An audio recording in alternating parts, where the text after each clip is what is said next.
Welcome back, aspiring network pros. Today I'm going to share a roadmap that a network engineer could follow. See, by no means this is perfect, but I've organized in a way what I believe it's in a logical order. Now, some might say you can master it all in 30 days or 60 days, but the truth is, this journey is a marathon, not a sprint. These concepts take time to truly understand. Along the way, remember to use the golden circle. Why do you need a certain protocol or technology?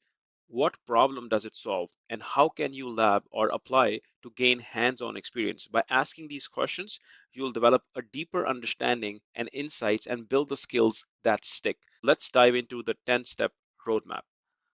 The first step is networking fundamentals. Start by mastering the essentials, the OSI and the TCP IP models, IP addressing, subnetting, DNS, DHCP, ARP, MAC address table, network address translation. This foundational knowledge is crucial because everything else in networking builds on these basics. A solid grasp sets you up for success. Why does it matter and how to dive deeper? Now, TCP versus OSI.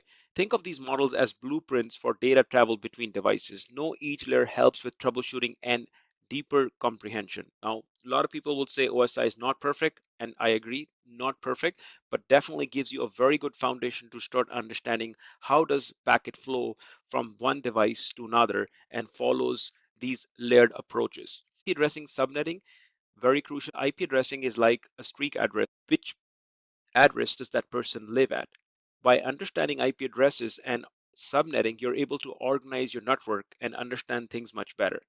DNS and DHCP. DHCP automates the IP address assignments because manually assigning it to everybody could be cumbersome, especially in bigger networks. So DHCP solves that problem. DNS is your internet phone book, converting domain names into IP addressing. ARP and MAC addresses. ARP is matching IP to a MAC.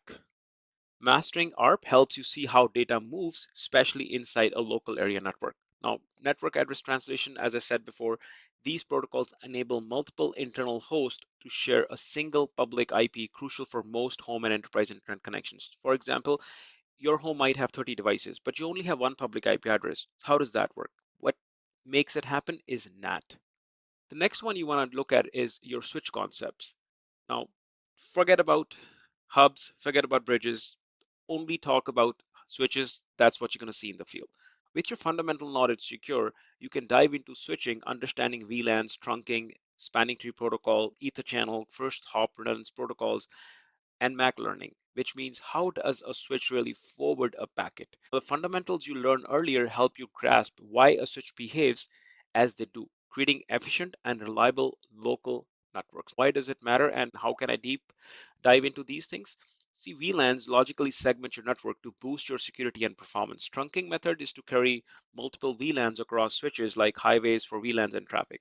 Spanning tree protocol prevents loops because in layer 2 today, main protocol that gets used is Ethernet, which has no mechanism to prevent any loops. Spanning tree comes with certain flavors, comes with certain toolkits, understand them so that you can make sure that no loops happen on your networks. EtherChannel is able to bundle multiple physical links into a logical link for a better bandwidth and redundancy. Understand what's the difference between different kind of interfaces, physical interface versus logical interface.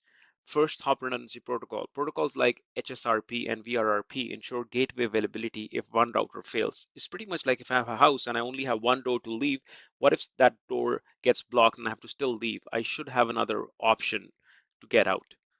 Third step you want to get into is your routing. Switching knowledge naturally leads you to routing. Now focus on static routing, gateway, dynamic protocols like OSPF and BGP. Understand route summarization, what's redistribution, policy-based routing, and MPLS basics. Your switching skills will help you visualize how routers interconnect different networks. Now, why does it matter and how can I dive deeper? See, static versus dynamic routing. So smaller networks often rely on static routes, which means if there are just a couple of routes, I can just program them manually. But if I have multiple routes, it's not scalable. That's where your routing protocol comes in. There are a whole bunch of them. Start with OSPF being the most common one in smaller networks, or I would say the LAN networks, and BGP being the protocol that runs the internet. So if you can start with dynamic, start with OSPF and BGP. OSPF, great for internal routing in medium to large organization. BGP, as I mentioned, powers the internet, a must for ISP or big enterprise. Route summarization and redistribution. Now, summarizing basically is a process of shrinking routing tables. Redistribution means that if I have multiple protocols running, how can I share between these? Now, MPLS is used by service providers. Yes, a lot of people will say it's dying technology, not going away somewhere very soon, in my opinion. So understand how does that technology forwards data and it's able to traffic engineering. The next one is the step 4 is now start understanding firewall and security. There is no network today without a firewall. When you talk network, you have to talk security. The first line of defense is usually a firewall. Now, interestingly, where does this word firewall came from was in the past when we had two houses very close to each other, and if one caught fire, we didn't want the fire should pass on to the next house. That's where they were starting to build these walls in between so that it stops the fire there. And that's exactly what the role of firewall is. Stops any sort of malicious activity. And you depends on you as an engineer, where exactly are you putting those walls? Okay, so securing routed networks obviously is critical. So diving into firewall concepts like packet filtering, what about next generation firewall? What does that bring? IDS, IPS, what's an NAC device? And understand encryption, things like SSL, TLS, IPsec. Now, your routing knowledge helps you understand secure data flow across boundaries, reinforcing overall security. Now, why does it matter and how can I dive much deeper? See, packet filtering versus next generation firewall. Traditional firewalls would filter by IP port when you were doing ACLs. Next generation firewalls are able to go to deep packet inspection with advanced threat detection. IDS and IPS, something very common. Some firewalls will need extra license for that, but monitoring or actively blocking malicious traffic, leveraging your routing knowledge to spot those unusual patterns. NAC is network access control. Ensure that device meets certain security requirements before it's given entry to the network. Now, I've simplified this, and it's very vital for BYOD environments where you're bringing your own device. Examples would be Aruba ClearPass or Cisco ICE. Encryption, definitely, yes, I need to understand that. Protects data and transmit via VPNs or secure web transactions. Next step, Wi-Fi. Now, can you imagine a network without Wi-Fi? Probably not these days. It's the number one, or I must say, the one of the only ways to connect end devices to a network. Building on network security, Wi-Fi has a unique challenge. Explore RF fundamentals, understand 802.11 standards, Wi-Fi design principles, what's a site survey, how do I place my APs, understand Wi-Fi security a bit more, WPA3 especially, which is coming on now.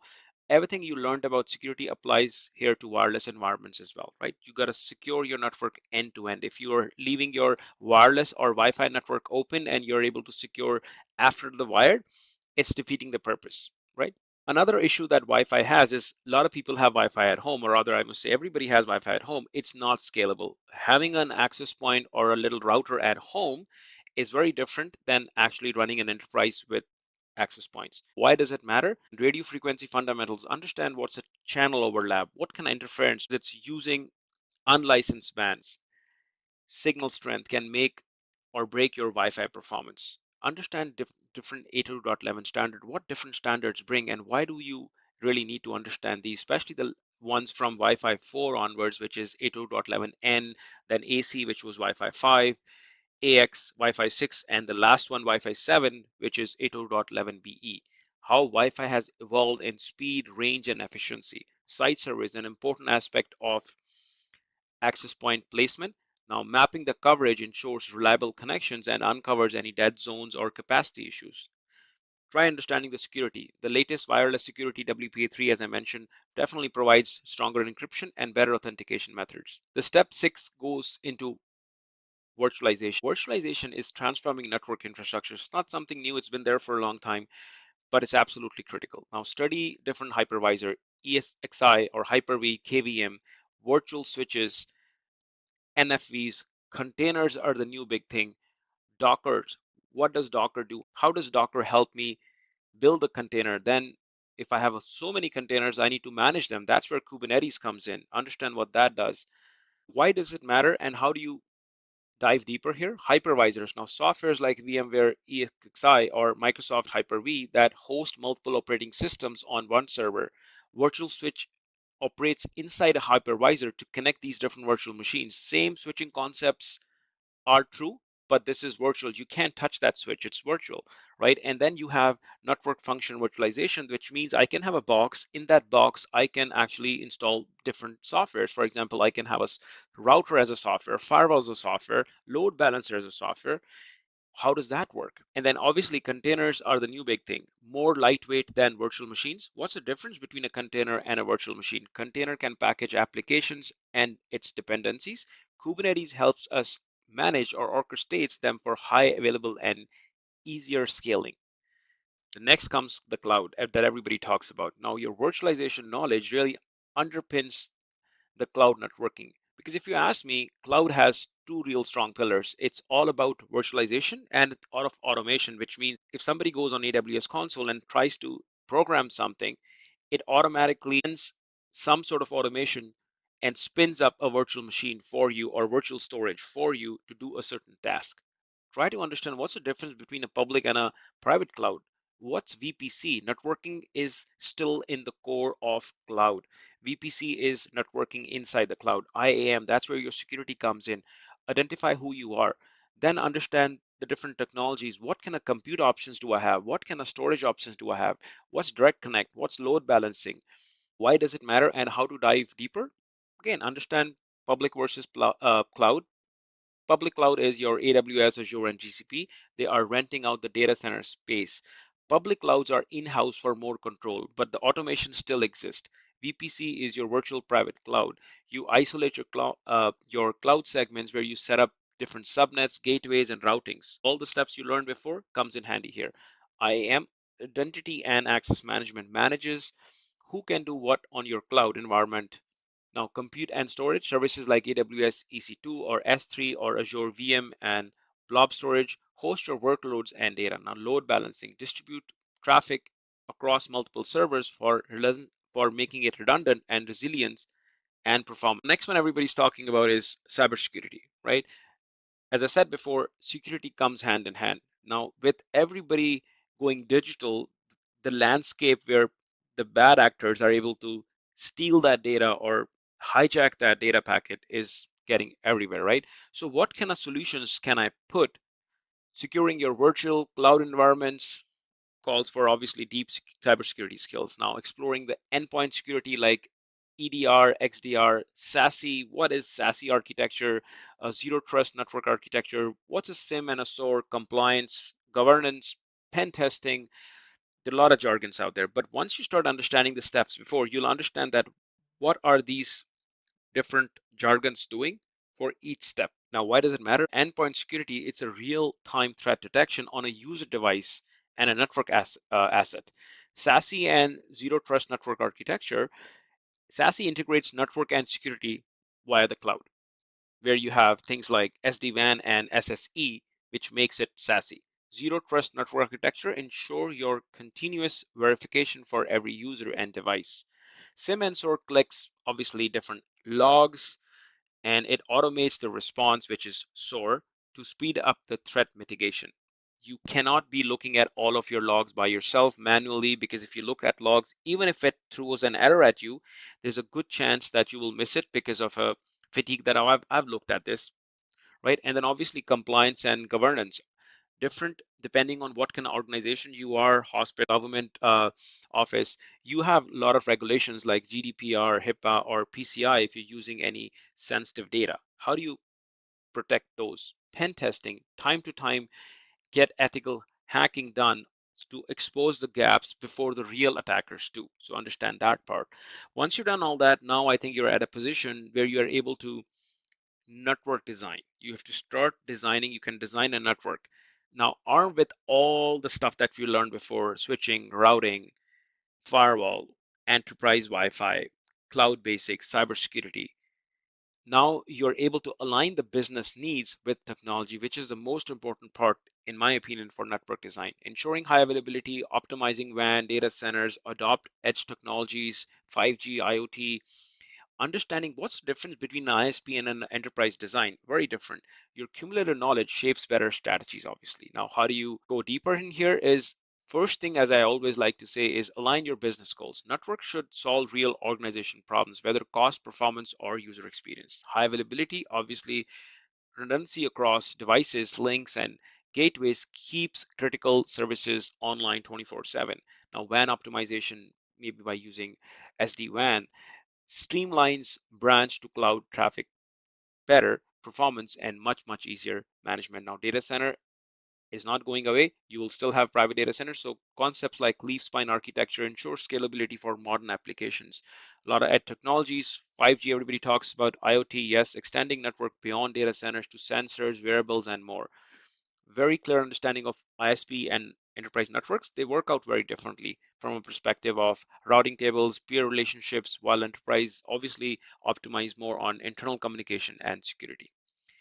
The last one I want to say is automation here. Now, it's the glue holding everything together. Now, if you learn infrastructure as a code, Ansible, APIs, CI/CD, Python, and telemetry, netconf, mastering these accelerates your deployments, reduces errors, and ties back everything that you've learned so far. Now, the reason I've left that at last is a lot of network engineers, including me, not a big fan of coding.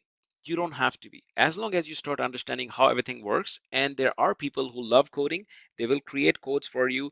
You need to just able to understand what has been done there and customize it to your own advantage. So infrastructure as a code, for example, is treats network configs like a software, version, tested, and quickly deployed. Ansible and APIs, they're automating the repetitive task, pushing standard configs and integrate with other systems using APIs. CI/CD pipelines borrow software principles like continuous testing to ensure error-free network updates. Python, as I said, is a scripting language. You don't need to know it as long as you understand some basics. Is basically the choice for network engineers from a scripting language perspective. Perfect for building custom solutions if you like doing that. Telemetry and monitoring. Yes, you've deployed a network. You need to continuously monitor it to understand what's going on. Real-time insights for proactive troubleshooting. And there you have it, a roadmap for aspiring network engineers or even somebody who's been already doing it for some time, like myself, laid out in a logical order, but never claiming to be the only path, I would say, or a quick 30, 40-day fix. Remember, it's a marathon. Discover and practice. At every step, keep asking, why is it needed? What problem does it solve? How do I apply hands-on? If you found this guide helpful, hit the like button and do subscribe. Stay curious, stay connected, and keep building your future. I'll see you in the next one. Bye for now.